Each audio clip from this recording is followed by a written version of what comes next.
Act 3.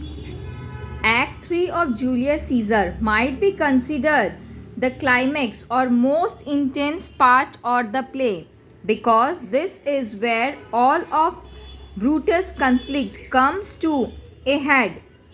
It is also the longest act of the play. The act begins with Caesar's arrival in the Capitol. Almost immediately, he is approached by Artemidorus, who offers him a letter of warning about the conspirators. He begs Caesar to take the letter because it pertains to his well being.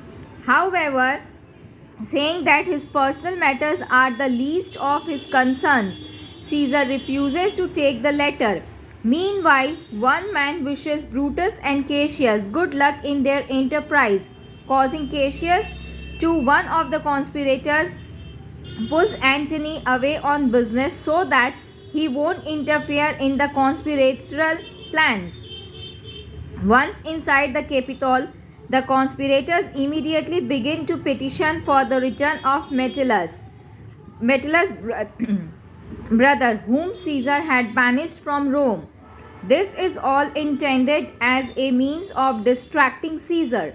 While some of the senators are begging from their knees, Casca positions himself behind Caesar and stabs him. The other conspirators stab Caesar as well. Dramatically, the last person to stab Caesar is Brutus. Caesar cries out, "Eta Brute," which is Latin for "and you too, Brutus." This statement fully conveys his surprise that his dearest of friends has taken part in his murder. After Caesar falls, Brutus immediately and calmly takes control of the situation.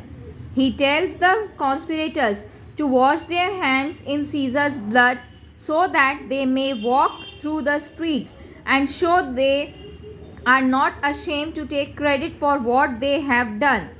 This moment immediately called to mind Calpurnia's dream. Shortly after this, Brutus receives word from Antony that he is unwilling to come to the Capitol unless he may be assured that the conspirators will not attack him as well. Brutus sends his assurances through a servant. A time later, Antony arrives. Antony is clearly grief-stricken at the loss. Brutus tries to assure him that Caesar's murder was in the best interest of Rome. Antony requests permission to speak at Caesar's funeral. Brutus agrees, but Cassius pulls him aside to caution Brutus. Cassius fears that Antony may do something to incite the commoners against them. Brutus reassures Cassius, saying he will speak to the commoners first and explain their intentions. Cassius, satisfied, relents.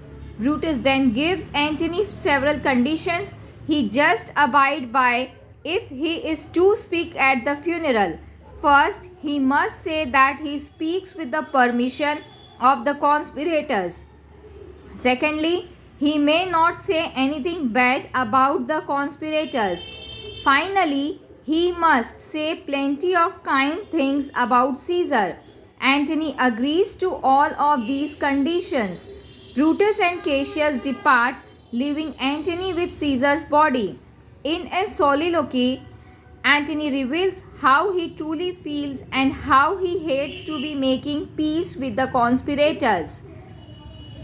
At the end of the scene, a messenger arrives to inform Antony that Octavius, Caesar's nephew, is approaching Rome. Antony sends a messenger to him, advising him to stay out of Rome for the time being because it could be dangerous for him. In the second scene, Brutus and Antony both give speeches at Caesar's funeral. As he assured Cassius Brutus speaks first to the congregation of commoners who have gathered at Caesar's funeral. In his speech, he tries to explain why he killed Caesar, telling the crowd to trust him because of the honor they know he possesses. He goes on to say that he killed Caesar because he loved Rome more than he loved Caesar. Essentially, he says, was afraid that Caesar would become a tyrant. The crowd seems to understand his motives. Having said all of these, Brutus departs and Antony takes the stage. Antony gives a powerful and moving speech at this point. Throughout the speech, he does not speak ill of conspirators, just as he promised. However, he frequently refers to Brutus and the conspirators as honorable men, which he clearly means in a bitterly sarcastic way.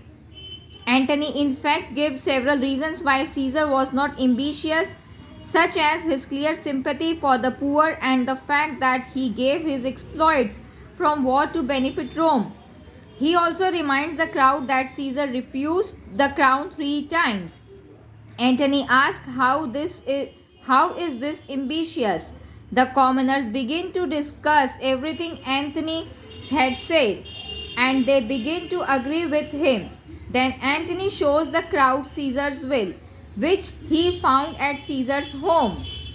The commoners beg him to read it. Finally, Antony goes to stand by the body of Caesar, and the people gather around him. He points out all the places that Caesar was stabbed, reminding the crowd how Brutus' stab must have tormented Caesar. The people are further agitated at this, and yet Antony urges them not to mutiny against the honorable men of the conspiracy. Instead, he reminds the commoners that he still has the will. He reads it to them. Caesar has left all of his property and personal wealth to the Roman citizens. This act of generosity drives the people of Rome to action, and the people storm off to search for the conspirators. As they wreak havoc on the city, Antony predicts a civil war will happen soon. At the end of the scene, a servant arrives to tell Antony that Octavius has arrived in Rome. Additionally, the servant reports that Brutus and Cassius have fled Rome. The final act of the play gives the audience a glimpse at exactly what Antony has done by stirring the people to action. The people riot through the streets searching for the conspirators. In particular, some commoners come across one man who has the misfortune of having the same name as one of the conspirators. Though he is Cinna the poet, they mistake him for Cinna the conspirator. They cry for his punishment despite his protest. This act is perhaps the most dramatic in the play. It shows not only Caesar's death but also his shock at his dear friend Brutus' participation in his murder. It is certainly a humanizing moment for Caesar. The addition of Caesar's will and its content also shows that perhaps Brutus was wrong in his assessment of Caesar. Caesar left all of his belongings to the Roman people, and as Antony points out, this doesn't seem like something a tyrant would do. Additionally, one of the themes of the play is the power of rhetoric or words. The audience has already seen the power of words with Cassius convincing Brutus to join the conspiracy. This theme is most prominent in the funeral speeches delivered by Brutus and Antony. Brutus is at first able to win the crowd over with his argument, in which he logically lays out his reasons for murdering Caesar. However, when Antony steps in, the commoners immediately take his side. Antony's speech, though it follows all of Brutus' guidelines, is emotionally evocative. With his repetition of the phrase honorable men, he shows ironically that the conspirators' actions were not honorable. Antony claims that he is no great orator or public speaker, but clearly the opposite is true. He completely uses his words to turn the people against Brutus. This act also continues to characterize Brutus. His judgment is clearly flawed. He blindly trusts Antony, ignoring Cassius' advice on 2 occasions about him. In the end, Brutus' tendency toward mercy and justice comes back to bite him. By not killing Antony and by allowing Antony to speak at Caesar's funeral, he essentially shoots himself in the foot. The rest of the play does not bode well for him.